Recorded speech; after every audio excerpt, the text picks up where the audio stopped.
Hey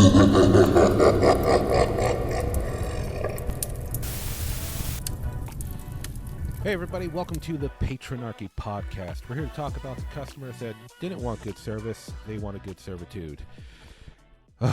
We got a whole new series of stories to tell, ladies and gentlemen, and with me is an audio engineer that's worked all over town here in Pittsburgh. Ladies and gentlemen, let's give it up for Eve. Thank you. It's great to be here. It's great to meet you. I've seen some of your stuff, and it's a pleasure. Thank you so much for having me. I appreciate it. It's always a good sign when I know the guest has seen a previous episode. That's always a good sign. But Eve, anyway, so you are you're an audio engineer. Mm-hmm. You've worked multiple places. I first heard that you were working at Mr. Smalls, which you know, good for me. I'm a former Millville resident, so it's very possible we crossed paths at some point. I don't even know. Likely, yeah. Yeah, but so how many locations in and around Pittsburgh have you worked at? 4 or 5. So I do kind of a lot of the independent venues, Mr. Smalls, both the theater and the Fun House, Club Cafe over on the south side. Oh, yeah. There's a place called Jurgles up in Wexford that I work at pretty regularly, and then Spirit in Lawrenceville. Oh, that's definitely been there, yeah. Yeah, so I'm doing a lot of those venues, the independent types. I have a lot of friends who work those venues, and so we kind of all intermingle and give each other gigs, and yeah, it's great. It's a really great community with people that I care about a lot, so it's awesome. Oh yeah, no, I mean, I know, like I said, I used to live in Millville where Mr. Smalls is, and you got plenty of musicians come through there, hang out. They get the open mic at the Fun House, so you get to meet all tons of people. No, it's a great community. You can meet a whole bunch of different people, that are all bonded by music, but we all got our own little interests too, and just have fun, kicking back, drinking beers, listening to people play. No, good times. For sure. Yeah. So, what was like the first notable venue you worked at? Definitely Mr. Smalls. Nice, good start. So, whenever I left college, I kind of went right to working there. My good friend and somebody who I consider a mentor, Luke Bogle, is front of house in the theater there and kind of head of audio for the whole building. And I met him. He taught a class at Duquesne. Met him, and then the position had opened up for another tech, and I got the call. So I kind of went right out of college to working at Mr. Smalls, and then from there I became the production manager there for a while, which was an interesting gig. I stopped doing that about 4 months ago, and I've been doing audio full-time now. So it started at Mr. Smalls, for sure. Yeah. Okay, good. Well, yeah, Mr. Smalls, you give me so many good people in Millville. I mean, music is so important to Millville that, for the past several years, they've had the Millville Music Festival. Yeah. And, that's a great time. If you're in and around the Pittsburgh area or you're looking for a cool festival, it's really nice because it's just like Millville growing up was just that, for me, it was that neighborhood on the other side of the river, that maybe you drove through every once in a while. But that community has expanded so much in the past several years. I mean, Mr. Smalls, being a staple of that area. And like I said, the festival, I know how important it is. I know a few people on the committee that puts together the festival. I've got some friends on there. And they have all different kinds of music, they got everything from metal to folk to whatever have you. I've hosted a stage or two in previous years. Oh, great. And people just have a great time. I hosted one stage 1 year at Bar 3, one of the newer bars and restaurants open up. Nice joint, very nice joint. It is. It's a great little bar and venue. Yeah, I know. Oh, God. And, people are just having a great time. It is so wonderful how music can bring people together. Sure, yeah. And Millville Music Fest is really a blast to work. I did it this last year, and it's just, it's 2 days straight. It's very long hours. Oh, yes, I know. It's like 2 14, I mean, you've worked it, 2 14-hour days of just listening constantly. But it's truly a great experience, and the amount of artists and wonderful people that I get to meet and work with, it's just great. I love working festivals. Oh yeah, you bring the community together, and you get everything from like better known artists coming to do it, and then you get some people who are still working their way up the ladder, and they get some time on stage. They get to show the people what they got. It's a really fun community event. So if anyone watching or listening, if you're in the Pittsburgh area, or you're going to be around the time music festival, go check it out. It's a great time. It's all community based. You're literally walking through the street. Some of them are in buildings. Some stages are outside. It's a good time. Hell, there's even as a former stand-up comedian, they even have a spot for the comedians to do some stuff. Yep. So I like that because Mr. Small's the smaller stage, the Funhouse. They've had some comedy shows there. That's we actually do the Funhouse stage is usually the comedy stage for MMF on the second day, and then we do bands kind of before and after. Oh, okay, cool. I've never gone to work at. I'm usually working one of the bars when I've hosted before, and so I've never gone to be inside the Funhouse for that. But yeah, no. But anyway, Millville, great place. Thank you for doing your work there. I'm of course, sure, thank you. But anyway, I think it's time to talk about your encounters with the Patronarchy. Eve. Yeah. What have they done to you? So, So dramatic.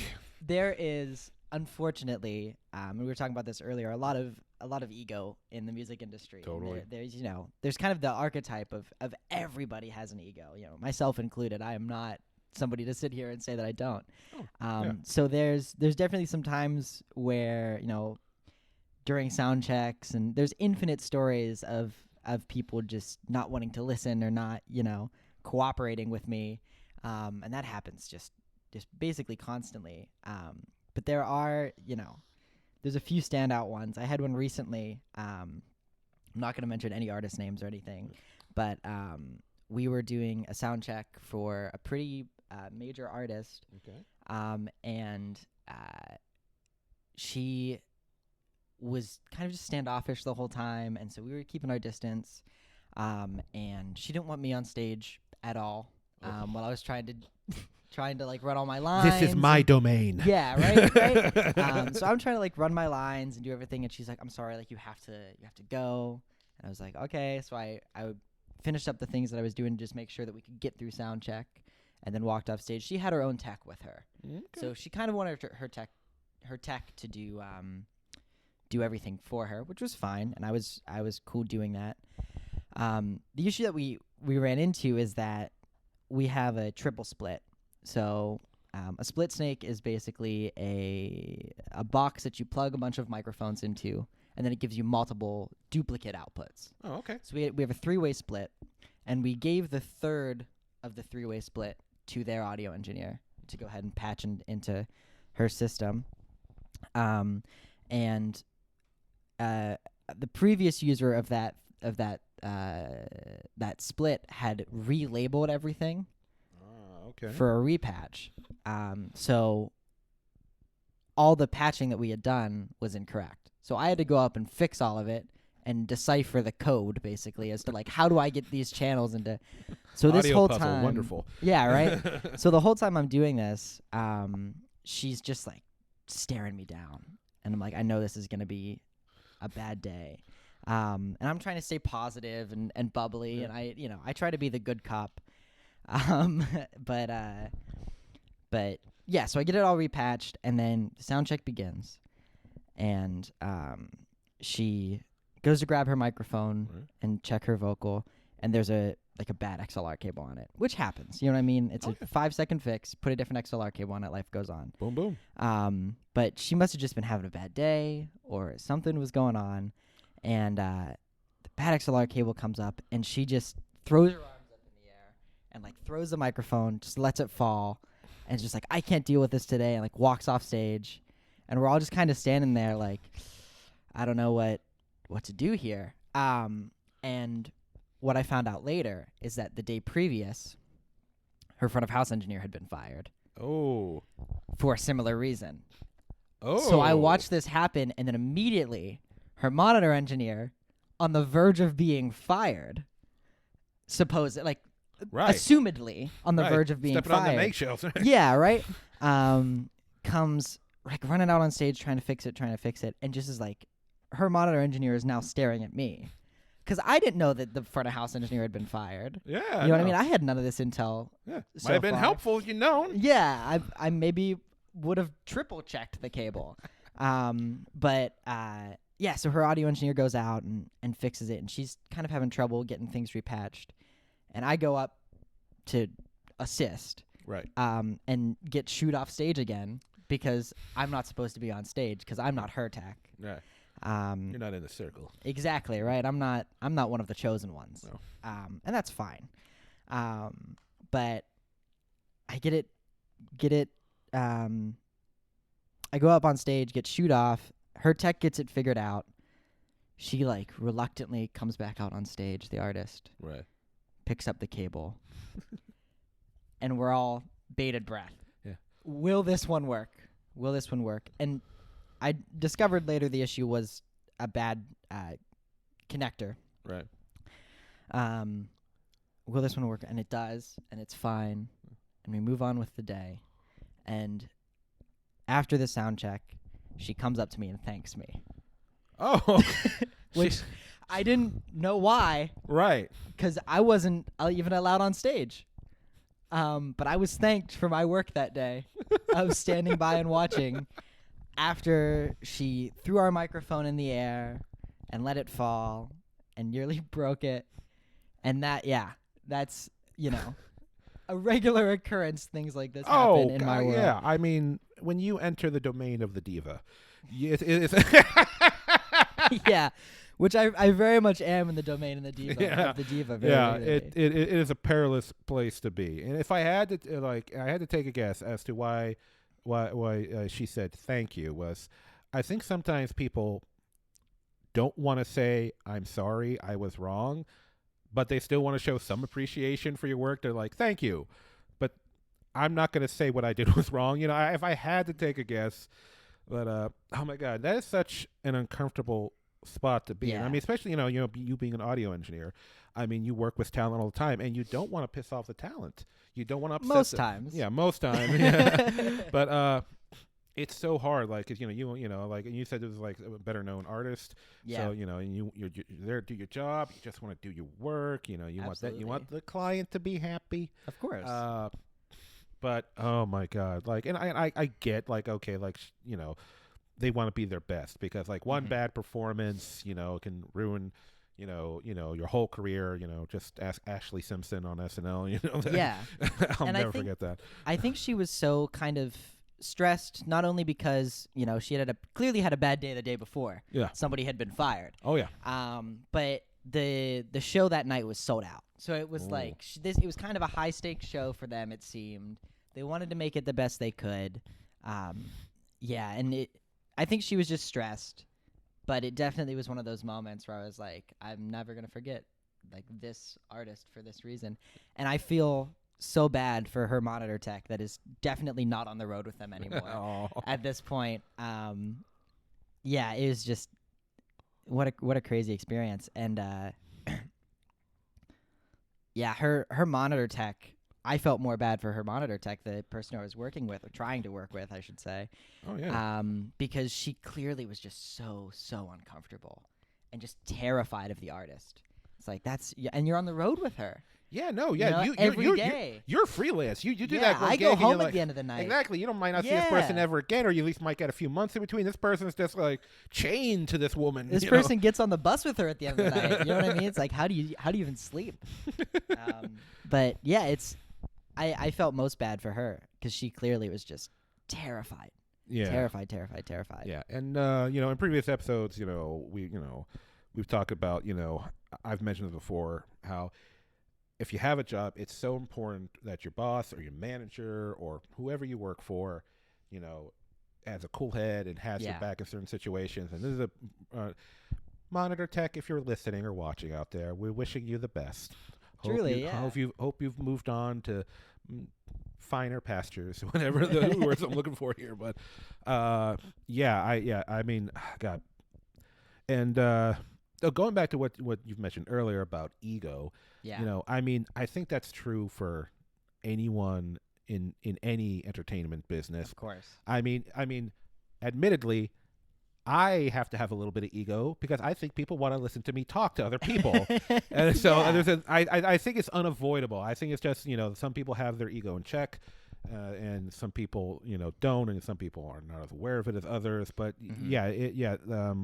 because ego, a little bit of vanity, like before we started recording, because this is a video podcast, I was in the bathroom in the mirror looking at myself like, looking, so I can understand that to a degree, but it's always a shame when people, once again, I get, she's probably stressed. Big Mm-hmm. show, sold out. She wants to look and sound her best. Of course. But like when you every once in a while, I think people let loose. But when you project it that hard and you're like firing people, like Thanos is snapping people out of damn existence, there's some sympathy I can have.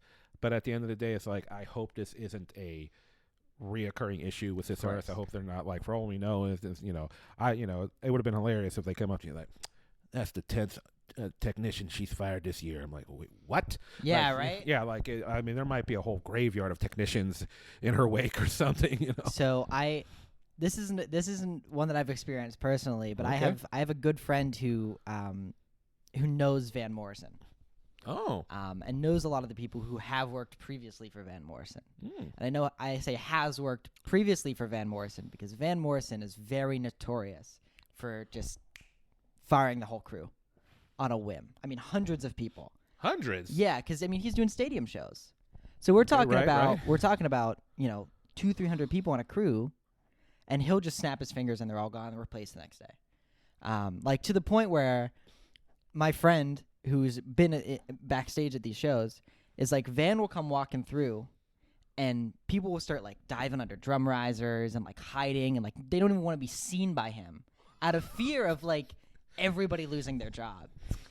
So like it carries up all the way to the top, and as you go higher and higher, it gets worse and worse. And that's something I've noticed in my admittedly limited experience working with B and A list artists. Right. Which I'm doing more and more frequently recently, which has been great. But they very much care about every little detail. Yeah. And a lot of them are ready to just dump everybody if one little detail is missed. So it's like the crew has to self-check lest everybody loses their job. Oh, yeah. It's terrifying. That perfectionist course. which can be good, can be bad, I'm a movie guy, so like some famous perfectionists are Bruce Lee. He was a big perfectionist, especially when it came to the fight choreography. I didn't find this out until like a few years ago, but Mike Myers, who most people know for Austin Powers, apparently he's a huge perfectionist on set, and that's caused some fallouts with him and people in the industry. I've never heard of Mike Myers firing an entire crew, film set crew before. that I think everybody would have heard about that by now if that happened. But holy hell! Wow, hundreds of people just fired and on the spot. Like I can't even imagine. I feel bad for the person who has to find all the replacements. Like, well, it's easy because he's Van Morrison. You know what I mean? Like, I don't think about that. It was the same with Prince. Prince went through front of house engineers like nothing. You know what I mean? He would go through front of house engineers almost every night for a period of time. Damn. And so it's like everybody wants to mix for Prince. So you get the call, you might as well go try. Oh, yeah, You're probably going to get fired. You get that on your resume. You're like, I did this for Prince. I did one show for Prince, and then he hated me for the rest of my life, but I did one show. Yeah. You know what I mean? Yeah. But yeah. We've talked about kind of A, B-list artists, but at the bottom it gets really funny. Oh God, give me some. Whenever you're talking about local artists, so I was doing a battle of the bands. Oh, okay. Which I try to avoid at all costs, for my mental sanity. So this battle of the bands, it was 8 bands in one night, which already puts me in a bad mood. You know what I mean? I know I'm gonna have to deal with like 40 16-year-olds who like don't really know what they're doing, and I'm gonna have to be the adult in the room. And so I'm preparing for that, and everybody shows up about an hour before doors. Right. And I'm like, all right, I don't have time to sound check, really anybody. So we get the gear on stage. It's about 20 minutes till doors. By the time we're all set up and ready to go, and I go to line check the first band that's gonna come up. Okay. The difference between a sound check and a line check, just for context, a sound check is you take time to really get the tones that you want with the artist, learn what they desire, learn what you need, and make the best product that you can. Where a line check is more just, all right, let's make sure everything works, and then we'll get it right as we go. Gotcha. So in this situation, it's a festival. It's a Battle of the Bands festival. It's 8 bands. I'm gonna have plenty of time to get it right. And so I'm like, I'm just gonna do a line check, get it over and done, and then I'll just build it as I go, make it right as I go. It'll take me 1 or 2 songs, but it'll be fine. So this band gets up. They're 15, 16-year-old kids, and they're great, super nice kids. Oh, wonderful. They're awesome. They had what I refer to as a dadager. Oh, I like this term. Which Get is, that trending. dadager, momager. I use it interchangeably. Which is this dad who is living vicariously through his son's bass. It's like that Toddlers and Tiaras crap. Yeah, exactly.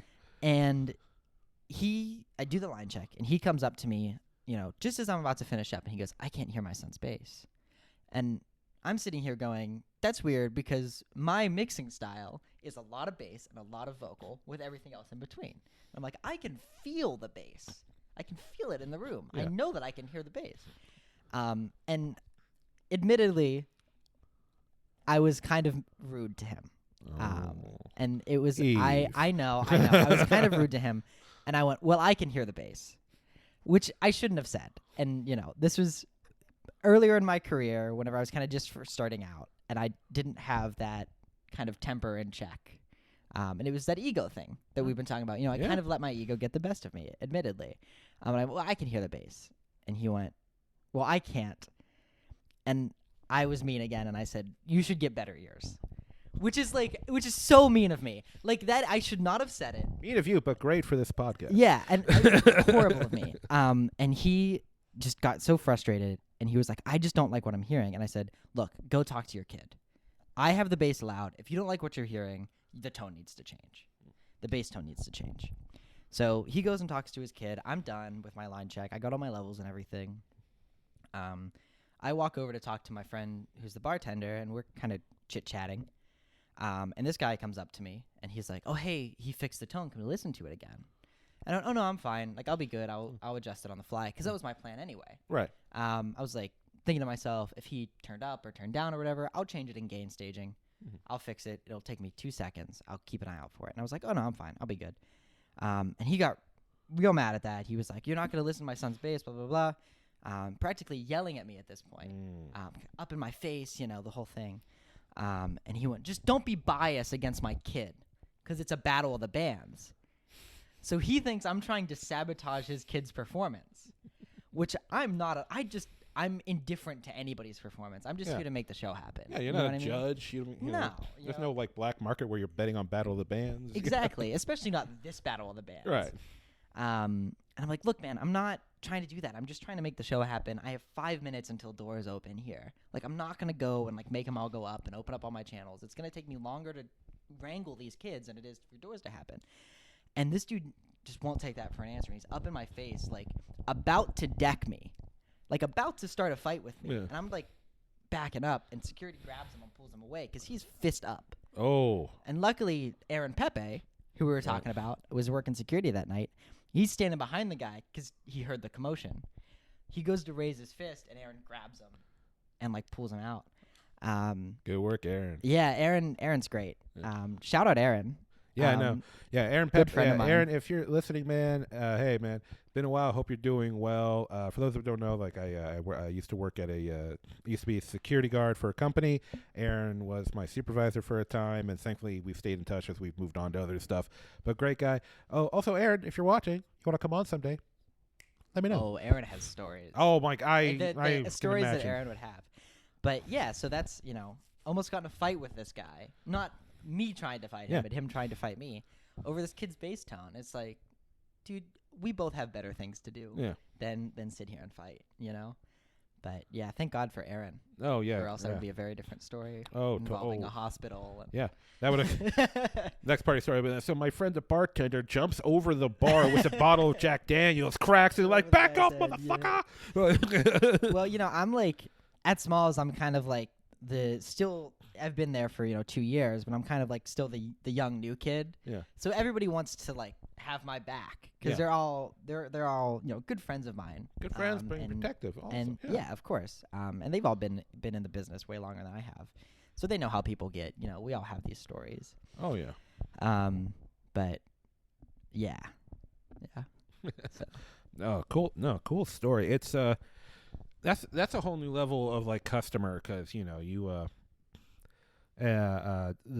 parents and and to a degree here, you understand, it's their kids. They Of want their course. kids to be their best because this is something that's important to them, and they want their kids to do well in this career. You know, and so I can understand. Like my parents are super protective of me, like super like. I remember like just this is like a few years ago, like before the pandemic. My dad, oh my god! So I bought these pair of work shoes, right? I needed new ones, bought them, and when I tried them on in the store, they seemed fine. But as I started to use them, the back of the shoe was totally digging into the back of my foot, my ankle part. And so I'd come home at the end of the night, and I'd have like these little like bruises, and they'd suddenly turn on. There was a little bit of bleeding, nothing profusely, of course, Sure. but like it was driving me nuts. And I didn't have time. Couldn't go return the shoes. And my dad's like, just let me do it. And I'm like, I'm not doing anything tomorrow. And I'm like, oh, okay, thanks, Dad. My dad gets there. He brings them. He even kept the receipt. And he goes like, oh, we can't. Their policy is like, we can't take the shoes back because you've used them. And my dad tore into them. He's like, your shoes are hurting my son. They're digging into the back of his feet. Like my dad laid into them because I'm his son. And Yeah.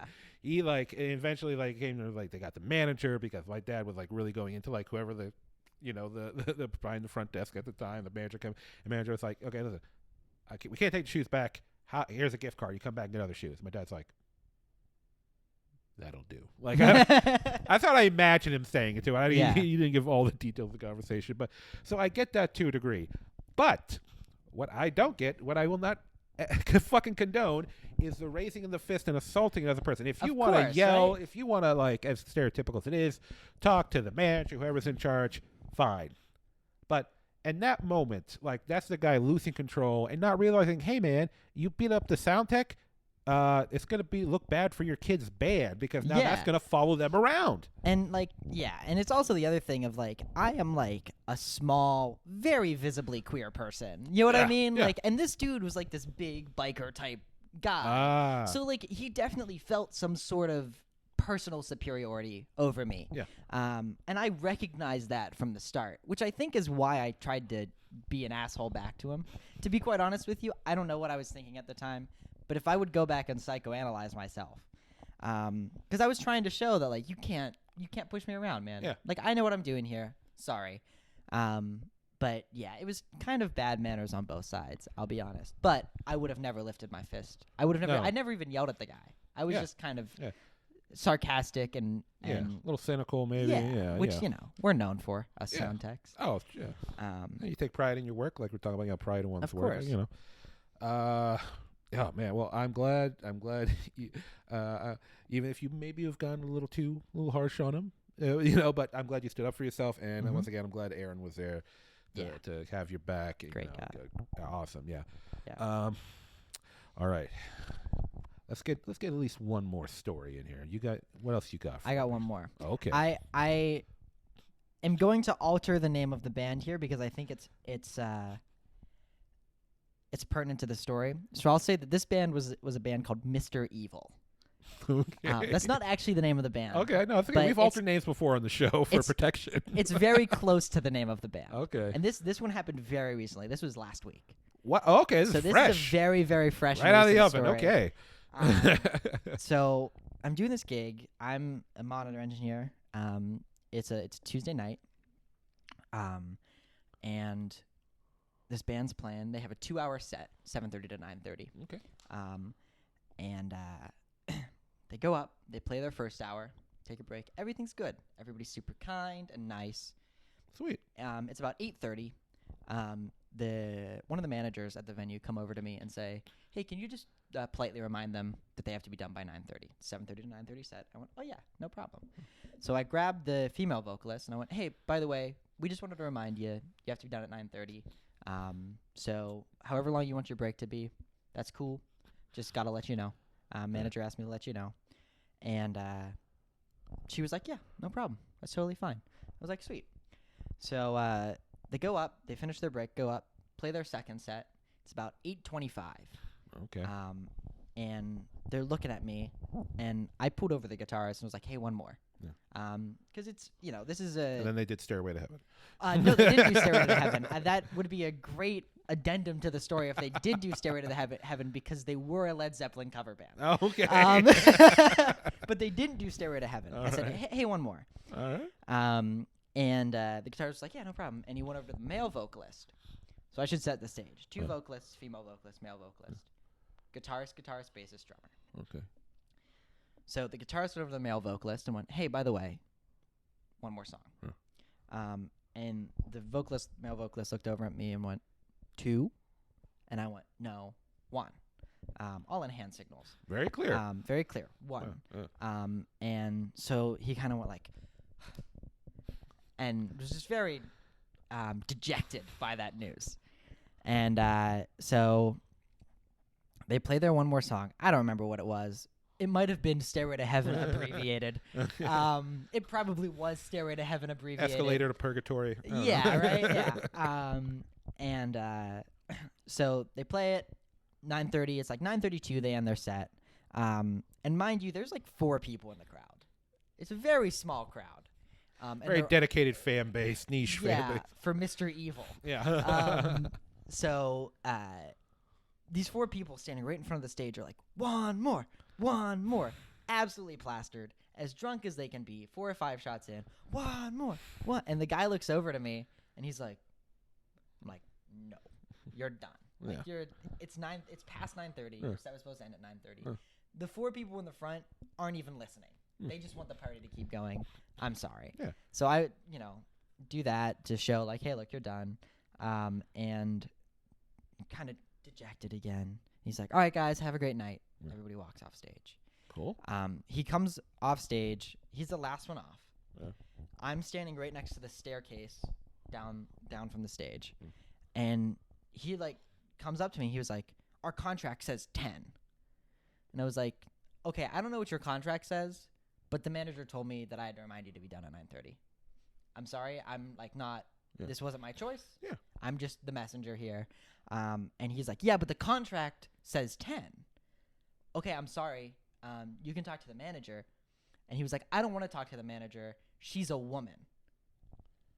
Wait, what? Yeah. And he was like, I'm going to call the production manager, who's a man. Yeah. And he was like, he's going to hear about this. And I was like, okay. So he goes outside and he calls the production manager. Mind you, it's 9:30 on a Tuesday night. Yeah. The production manager does not want a phone call from this guy. Yeah, he's probably at home watching reruns of Kitchen Nightmares or some shit. Yeah. So I imagine the conversation went something like, they made me end at 9:30. And the production manager went, yeah. And then the guy went, that's not right. And the production manager went, talk to the manager. And so he came back in and he was like, he told me to talk to the manager. And I was like, she's right over there. And he goes over to the manager and just starts yelling, just screaming at her, because his Led Zeppelin cover band could not play for another 30 minutes past their scheduled end time. Yeah. So me and the other tech kind of go over just to support this manager who's being screamed at. Very nice. And he just starts, yelling at all of us and going in on all of us. And we're like, look, man, what do you want us to do? Everybody's already left. The venue's closed. You can't restart your set. Even if you could, we weren't going to let you. Yeah. House music's on. Channels are muted. Half the microphones are off the stage. Yeah. You know what I mean? Yeah. And he gets up on stage, tearing his stuff down. He's like, I'm the manager. He's like talking to himself. Really? He actually said that? Yeah, like hyping himself up. I make these decisions. I'm the manager. And meanwhile, his bandmates come over to me and they're like, we need to find a new singer, man.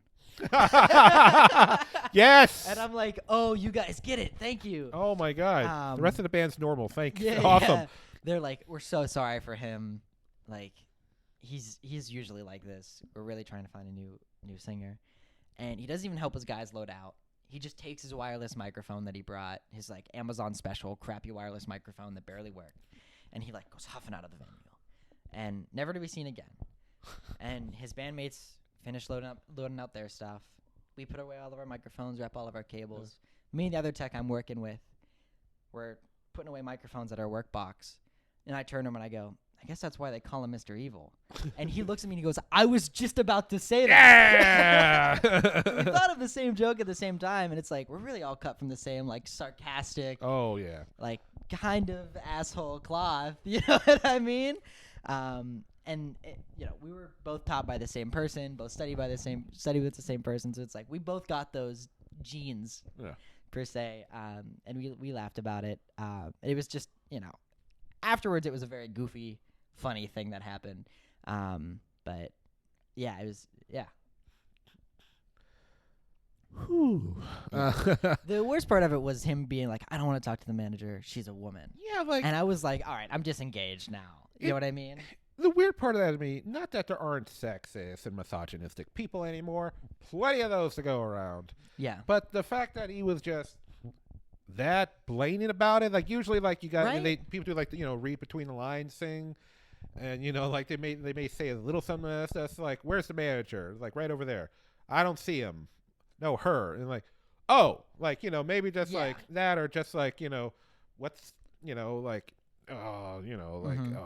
Like is she really the manager or something like that? It's like you don't like women. You haven't flat out said it, but that is him just blatantly just. Yep. And that that's what really took me aback. Yeah. I was like, really? Like that's your angle here? Yeah, that one's fresh. That one happened last week. So it's like, yeah, I couldn't believe that he said that to me. It was one of the most bizarre things anybody's ever said to me on a gig. Yeah. So yeah, and I never told the manager that he said that, and she still doesn't know. So if you're watching this, you have more reasons to hate that guy. The more you know. Just yeah. I now remember now. Years ago, another job of mine, we had this one manager, and she was working on a new piece of equipment that we just got, and we were still like learning it and figuring out how it works, and we were having so many problems with it because the guy who came to install it and show us, apparently he was double booked, and he only showed us half of what we needed to know, and he bolted. Sure.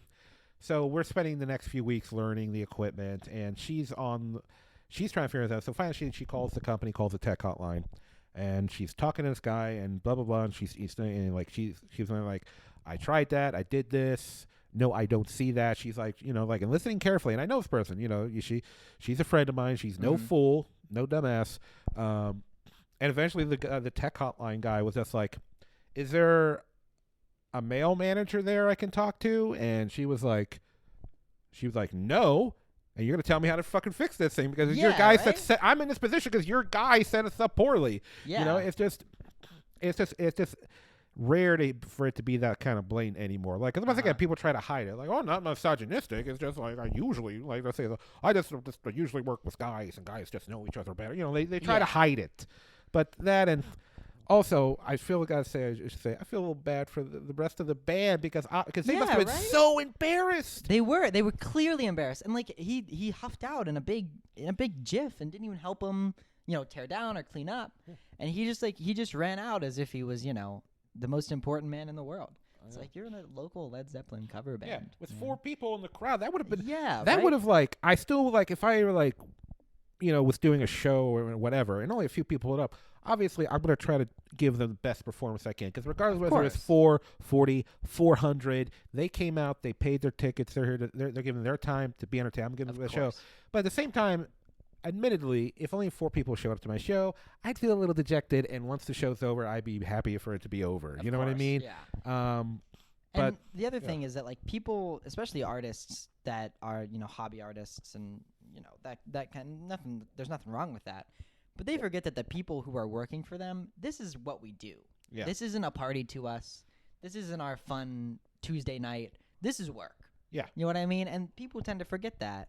And I get why. Because to them, this is their fun party time. This is their gig this week. Yeah. This is the night they get to go out with all their friends and have a good time. And that's great. But I want to go home.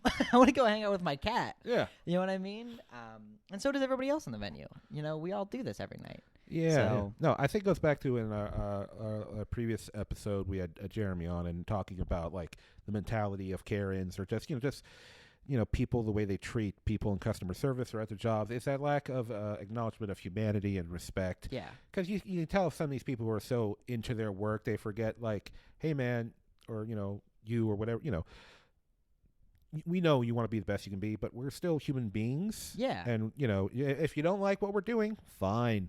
But it's just that lack of acknowledgement, because when you treat people not like they're people, but they're accessories to what you do. And I mean accessories like like Barbie dolls have accessories. You know what I mean? Like that kind of accessories.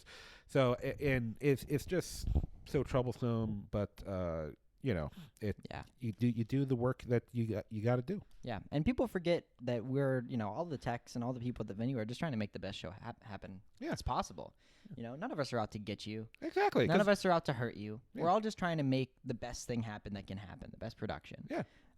Because you're proud, you want to do work that you're proud of. And at the same time, from a business point of view, you don't want the shows at your venue to be bad, because then people aren't going to want to do shows at your venue. Exactly. You know what I mean? And and especially at the level that I'm doing it at, you know, I'm at the professional level, and we're all professional. Yeah. We all want to make a good thing happen, and sometimes there's barriers in the form of bands. Yes. But yeah. All right. So. Ooh, wow. Those are some damn good stories. Thank you. And apparently, ego was the word of the day.